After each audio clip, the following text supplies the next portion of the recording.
ప్రపంచంలో ఎన్నో భాషలు, ఎన్నో జాతులు, ఏ సంస్కృతికి చెందిన వారైనా అందులో అమ్మ ప్రేమ అంతటా ఉంటుంది.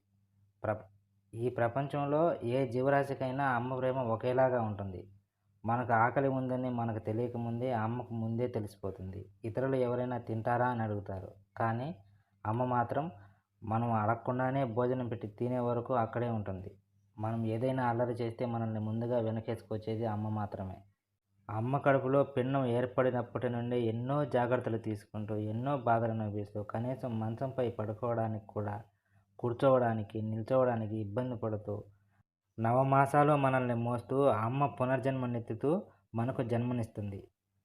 పొత్తిళ్లలో తన బిడ్డను చూస్తూనే ఆమె పడిన బాధను అంతా మర్చిపోతుంది. అది అమ్మ ప్రేమ.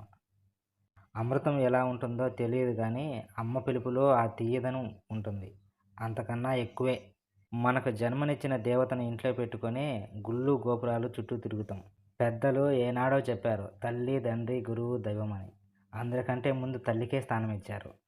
అలాగని నాన్నను తక్కువ చేసి మాట్లాడలేము కదా. మనకు కనిపించే దేవత అమ్మ అయితే, మన వెనుక ఉండి మనల్ని ముందుకు నడిపించేవాడే నాన్న. పైకి మనపై కోపంగా మాట్లాడినా, తిట్టినా, కొట్టినా మనల్ని ఒక దారిలో పెట్టేవాడే నాన్న. మనం ఏదైనా గుడికి వెళ్ళినప్పుడు, లేదా ఏదైనా సంబరాలు జరుగుతున్నప్పుడు, మనల్ని తన భుజాలపై మోస్తూ, తను చూడని ప్రపంచాన్ని తన కొడుకు చూడాలని ప్రపంచాన్ని చూపించేవాడే నాన్న. ఒకవేళ మనం పొరపాటు చేసినప్పుడు అందరి ముందు తిట్టినా, అమ్మ దగ్గరికి పోయి వాడు తిన్నాడా అని మనసులో బాధపడేవాడే నాన్న. ఇలా చెప్పాలంటే ఎన్నో. అమ్మ, నాన్న గురించి చెప్పాలంటే ఈ జన్మ సరిపోదు. ఇప్పుడున్న ఈ సమాజంలో మన పిల్లలకి ఇచ్చే సమయాన్ని మన కన్న అమ్మా నాన్నలకు సమయాన్ని ఇవ్వలేకపోతున్నాం.